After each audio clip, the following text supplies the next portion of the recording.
ایک فوجی جرنل تھا جو کہ بہت ظالم تھا.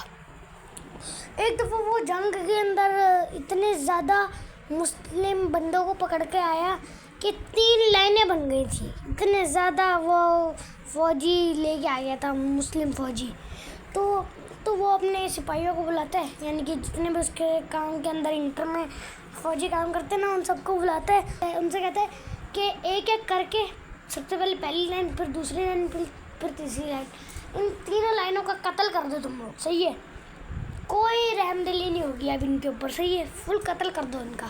اب وہ فوجی سائیڈ میں سے اتنی لمبی تلوار پکڑتے ہیں، اب پہلی لائن سب کے گلے کٹتے جاتے. اب وہ پہلی لائن پوری نہیں ہوئی تھی کہ اس کے اندر ایک لمبی عمر والا فوجی تھا، یعنی کہ مسلم فوجی تھا. دوسری لائن کو شہید کرنے لگ جاتے ہیں. اب وہ پھر سے بابا وہ جو تھا لمبی عمر والا بزرگ، تو اب جو لمبی عمر والا فوجی تھا اب وہ تیسری لائن کے اندر چل پڑا ڈر کے. اب دوسری لائن پوری ختم ہو گئی، اب باری آئی تیسری لائن کی. اب وہ جو جرنل فوجی تھا نا، وہ ان کو حکم دیتا ہے کہ تیسری لائن کو بھی شہید کر دو. تو اب وہ جرنل فوجی بزرگ کے پاس جاتے ہیں اور اس بزرگ سے کہتا ہے کہ اب تم کہا، میں تجھے کب سے دیکھ رہا ہوں، تو پہلی لائن میں تھا. صحیح، پہلی لائن سے پھر تو دوسری لائن کے اندر آیا، دوسری لائن سے پھر تو تیسری لائن کے اندر آ گیا، اب تو چوتھی لائن تو یہاں پہ بنی نہیں، اب تجھے کون مجھ سے بچائے گا.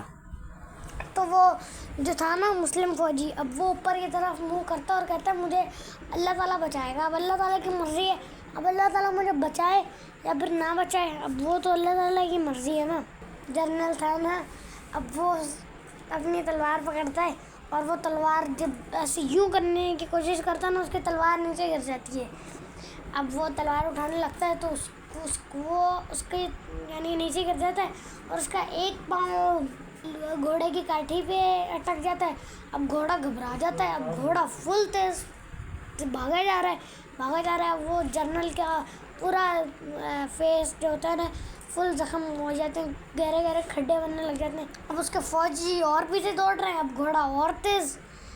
اب وہ اس کا فل منہ یعنی کہ چہرہ وغیرہ پھٹ گیا. تو اب اتنی دیر میں وہ یعنی کہ مسلم اب گھوڑا تھک گیا.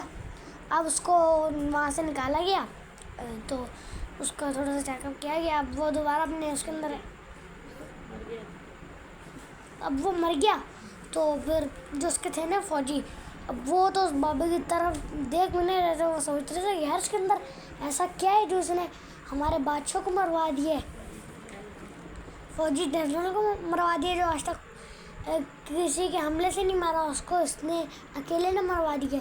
دوستو اس کے اندر یہ نکلا کہ جس کو اللہ تعالیٰ بچانا چاہے اس کو کوئی بھی نہیں مار سکتا. اللہ حافظ.